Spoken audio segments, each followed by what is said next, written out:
Lalaki ang nahuli ng mga otoridad sa isang entrapment operation sa Sibuyan Island, Romblon dahil sa pagbebenta ng pekeng titulo ng lupa.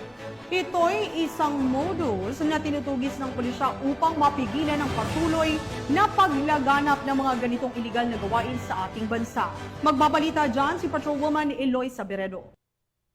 Arestado ang isang lalaki matapos mahuli sa isang entrapment operation ng pulisya dahil sa pagbebenta umano ng mga pekeng titulo ng lupa sa bayan ng San Fernando, Sibuyan Island, Romblon noong ika-13 ng Marso taong kasalukuyan.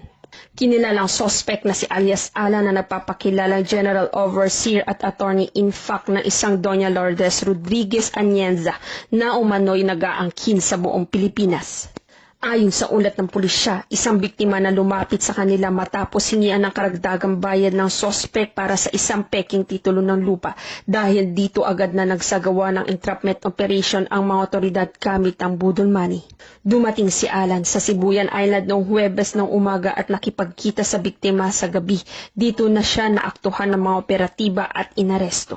Sa mas malalim na imbestigasyon na pag-alaman may nakabinbing pang warrant of arrest laban sa sospek, natuklasan din na sangkot na siya sa mga kaparehong insidente ng panloloko, kabilang na ang pamimigay ng peking certificate of landlord occupancy sa mga professional squatters.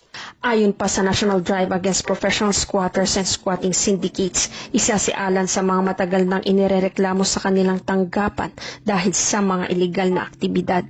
Sa kasalukuyan nakakulong na ang suspect sa San Fernando Municipal Police Station habang patuloy na dumarating ang iba pang na biktima upang masampahan ng reklamo laban sa kanya. Mula dito sa Calapan City, Oriental, Mindoro, ako ang iyong PNN Correspondent Patrolwoman Eloisa Joy V. Beredo, alagad ng batas, tagataguyod ng balitang pulis.